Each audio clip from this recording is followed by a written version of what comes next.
મિત્રો, આજે આપણે વાત કરવાના છીએ શાળા પરિવહન યોજના વિશે, જેમાં તમને દર મહિને 600 રૂપિયાની સહાય છે એ મળવાપાત્ર રહેશે. તો મિત્રો, આ યોજનાનો લાભ કોને મળશે એના વિશે સંપૂર્ણ માહિતી તમને આ વિડીયોની અંદર આપવાની છે, તો વિડીયોને પૂરો જોવા વિનંતી. જો તમને વિડીયો ગમે તો લાઈક કરજો, તમારા મિત્રો સુધી શેર કરજો અને ચેનલને સબસ્ક્રાઇબ કરી લેજો, જેથી આવી કોઈ પણ માહિતી આપ સુધી પહોંચતી રહે. તો ચાલો શરૂ કરીએ. તો અહીં મિત્રો તમે જોઈ શકશો કે રાજ્યની સરકારી તથા અનુદાનિત જે માધ્યમિક અને ઉચ્ચતર માધ્યમિક શાળાઓ હોય એમાં અભ્યાસ કરતા વિદ્યાર્થીઓ માટે આ શાળા પરિવહન યોજના છે એ અમલમાં મૂકવામાં આવેલી છે. ગુજરાત સરકારના શિક્ષણ વિભાગે તારીખ 12/3/2024ના દિવસે આ ઠરાવ છે એ બહાર પાડેલો છે.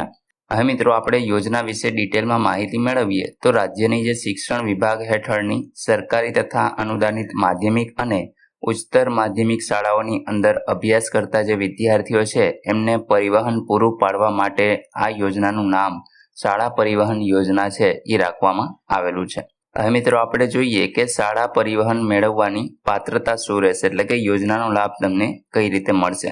તો કે વિદ્યાર્થીના રહેણાંકથી સરકારી અથવા તો અનુદાનિત માધ્યમિક કે ઉચ્ચતર માધ્યમિક શાળા જો 5 કિલોમીટરથી ને વધારે દૂર હોય તો આવા વિદ્યાર્થીઓને પરિવહન યોજનાનો લાભ છે એ મળવાપાત્ર રહેશે. અહીં મિત્રો, 5 કિલોમીટરની ત્રિજ્યાથી જે શાળા ઘરથી ને દૂર હોય તો એવા તમામ વિદ્યાર્થીઓને આ યોજનાનો લાભ મળશે. મિત્રો, નાણાકીય જોગવાઈ કઈ રીતે તમને મળવાપાત્ર છે તો અહીં તમે જોઈ શકો છો કે દર મહિને મહત્તમ તમને ₹600 છે એ મળવાપાત્ર રહેશે. વાર્ષિક વધુમાં વધુ તમને 6,000ની મર્યાદામાં આ પરિવહન ખર્ચ છે એ આપવામાં આવશે.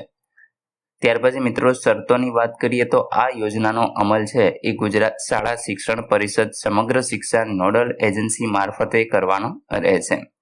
આ યોજનાનો લાભ લેતા વિદ્યાર્થીઓનું કેન્દ્ર સરકાર અને રાજ્ય સરકારની સમાન પ્રકારની અન્ય યોજનાઓમાં ડુપ્લિકેશન ન થાય તે નોડલ એજન્સીએ જોવાનું રહેશે.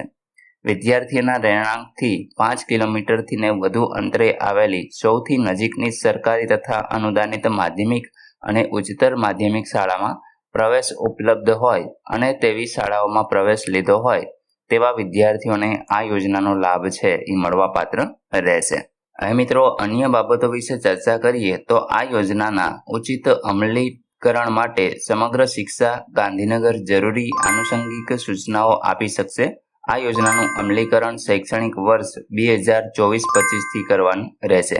એટલે કે મિત્રો, આ વર્ષથી ને છે એ તમને આ યોજનાનો લાભ મળવાપાત્ર રહેશે.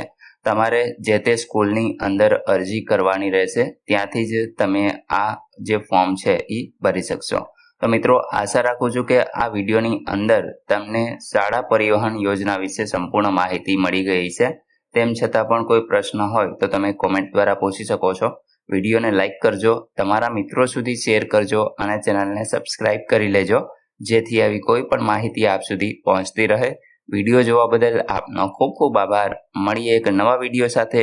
ત્યાં સુધી જય હિન્દ.